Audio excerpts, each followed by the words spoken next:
because he found others sending a mission to go and get 12 snakes, something like that. It's initiation.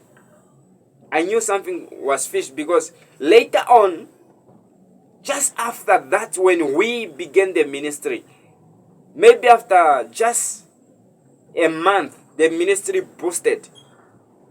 People were coming, they heard about us everywhere. People are driving from way coming to see us.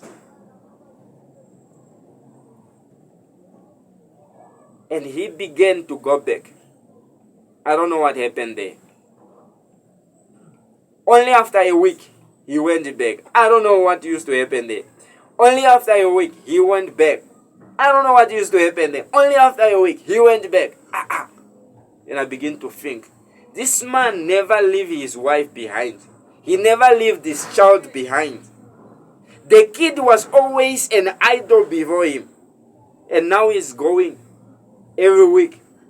These people, they might be doing sodomizing things. So, because we used to hear in ministries, some people, they are morphists. Actually, they used to service each other. But I begin to suspect, like, maybe there's something that they are doing that they don't want the mother to know, that they don't want the kids to know.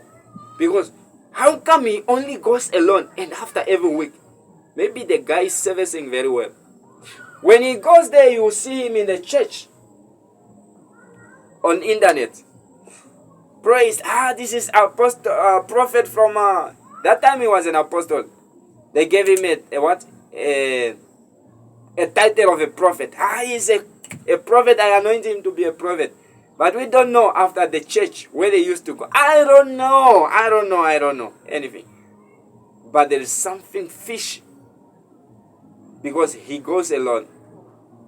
He go and meets them. Maybe after that, they used to go somewhere for initiation strategies, things like that. I don't know. But I don't know. But things begin to change somewhere along the way. After we planted the ministry in Onipa. His behavior, his character, he began now to have pride. He can't recognize his own. When we went there, I remember the man who was his spiritual father, he gave us enough money to rent for 2 months because he was now a son. And for me, I used to be there driving a taxi. I was just adding some small money for food in the house. Later on, I saw the guy. He began to disrespect me because money were there now. One-on-one money. He was now having money blessed from everywhere. People begin to buy for him things that he needs. And for me, I stayed in one cloth, one trouser, one shoes. I don't change. People that knows me, they know this. You see, people, they don't care who you are after when they climb where they want to be. I know this because even me myself, there are people that I met in life and I know they were just there to assist me to go somewhere. And now, I forgot them. That's just exactly what happened. I was just there maybe to be a stepping stone. When he stepped a little bit, he forgot me. In the house, there was no food. I used to be in the house alone. I remember there was a time now, the brother, the Benjamin now, the one I'm talking about in Mariendal, he's having a ministry there. He came and he said, no, I want to go and take my car because he's having a lot of taxis in the road. Actually, he's giving the taxis on contract and he also supposed to give me a taxi on contract and he canceled it. I don't know. Maybe they talked with the friend and the friend said no. I remember he said, I'm having a car in Oshakati and I want to go and take it out. So I want you to go and pull me. So I charged him $500. And he was complaining it's too much money. Later on, he said, okay, it's fine. Because me, when I was charging him, I remember there was a time I was working for him at the village. Because he's always there at the village. I was working for him, taking this big pose for a fence, big pose, and my skin was even crushed, and he didn't even give me $1. And when we were working, this is a servant of God, a man of God. He couldn't even buy what? A cold drink for the people that were working for him. Even just a bread, normal bread, he can't. Even to cook for them in the house, he couldn't. So I decided, no problem, I will charge him also for the fees of that. So I was in Ondangwa and I have to go and pull him. I have to abandon my work to go and pull him. I don't know how long it will take. So I charged him $500 and he said, oh, it's fine. And he was complaining. Then we went there. The car, when we went there, he said he wanted to test it. He tested the car, was driving. I followed him until Ondangwa. And when I came here, I was expecting him to give me my money.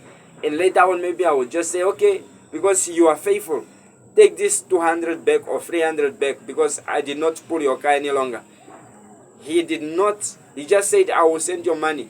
And he went to talk to the friend. These were corrupted ministers of God, evil men of God. So when they negotiated, he just said, no, when I talked to Emmanuel. Then I came to home, I asked Emmanuel, and I say, Mr. Emmanuel, that time is a man of God to me. And I say, Father, what happened? Benjamin said, I must talk to you about my money. And he said, Mike, you will not get any money because you did not do anything. Then I said, why? But he interrupted my work. And this time that I'm talking about, I was also avenging, because when we started when we started there in Onipa, he said, okay, now in the village I don't used to pay you, but here at least I want to give you your share of 30% when you drive every month. The first month he did not pay me. The second month he did not pay me. Okay, now he's limiting this $500 note to come to me. And I say, why? And he said, no, you did nothing. The woman came also, and they argued that the car is their car. If I don't want to drive, I must just bring their key. So I give the key back. And they gave the key to one of the wise men in the church, just also to use him. Not that because they respect him or what. Just to use him also, just the same way they were using me. So they said, okay, no problem. Just drop the key if you don't want what. Then I gave the key out. I relieved. Now the problem started here. I'm in their house. I don't want to drive. When they are going to the church, I'm just inside the house. I'm not going there. I'm just inside. Sometimes I come outside just for what? For a air. And the church is just next. The tent is just next to the house. So somewhere along the way, they found a place where they were going to rent. They have to leave me in that same place. They did not even tell me that they found a place. All out of my knowing, I just came to find out that people were moving. And I was like, people moving to where? And I remember before they moved, I went home to my family, to my roots. I remember I sold my TV. I was having a TV, big, this 32-inch TV. I sold it for $1,000. It was even new, brand new. I didn't use it. I sold it for $1,000 just to get the taxi money to go to the village. Why am I saying this? I want to teach you guys that there is always a time that you are important, and there is a time that will come that you are not important into someone's life. And when that time comes, please find a way through or find a way out. Don't just stay there and get yourself suffer or other stuff. No, run for your life, my brother or my sister. So I sold my TV to go to the village because life, I can't hear it any longer. People, they don't buy food in the house. All they buy is a 2 kg of this mahangu meal. No sugar, no macaroni, no what, nothing. So when the people of the church, they are coming, sometimes now we have to cook for them to show love and other stuff like that, but there's no love, there's nothing like that. So that day when I left to the north, they take me to to home. They take me to Jetmat, or what was this store? And they gave me two options to choose the kind of sandals I want and the t-shirt. And I took one sandal. I don't know what they meant. I took some sandal of $150, and I took a Cartier set of $100. I was expecting these people to give me at least even maybe like a $200 to add on my transport money. They couldn't.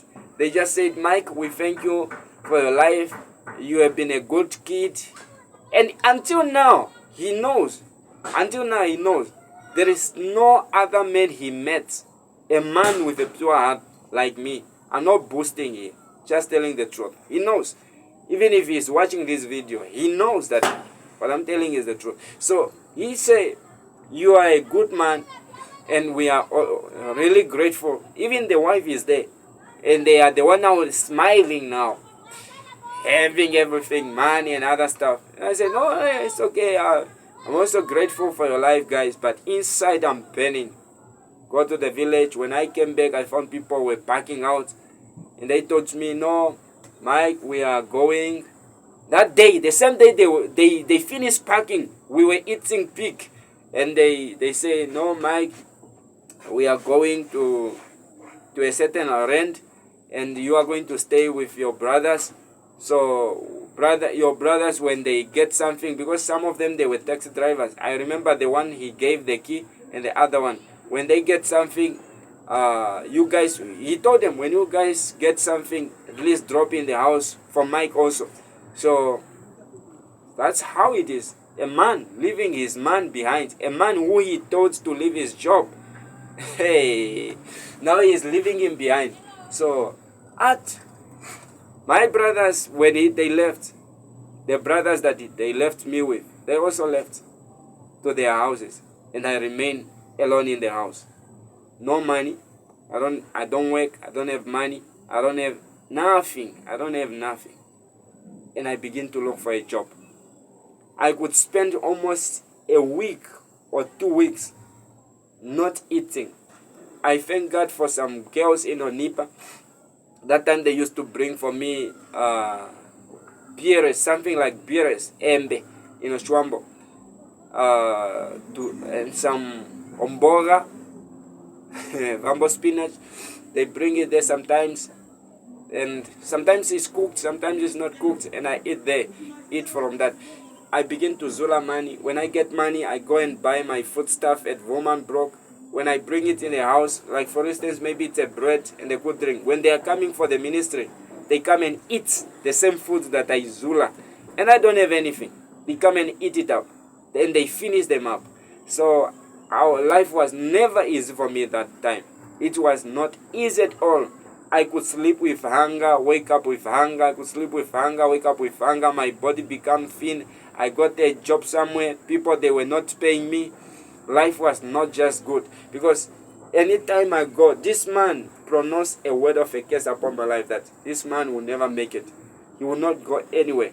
He just have to come back and say sorry. That's what his pride comes from. He said, I just have to come back and say sorry, Father, whether I like it or not. Even the last day I entered his ministry, he prophesied to me saying, I must check the life of a certain child of TB Joshua. I believe that kid was also maybe cursed by that guy. I don't know. But maybe she was also cursed. That Uno or something like that. A lady in TB Joshua's discipleship. Uno, something like that. And he said, until Uno came back to TB Joshua saying, you are my father, I'm sorry. That's what he wanted me to do. I cried that day. I don't remember the day, but the videos are still on Facebook when he prophesied about that. He said, I'm special and I'm having a lot for my people. I know that is true. But somewhere along the way, he still needed me to come down to my feet. Humble myself under a devil. Under someone who is having a corrupted fruit. Then I said, I don't know. I see my way through out. That after even my life was kind of good, it was just like this. something like this.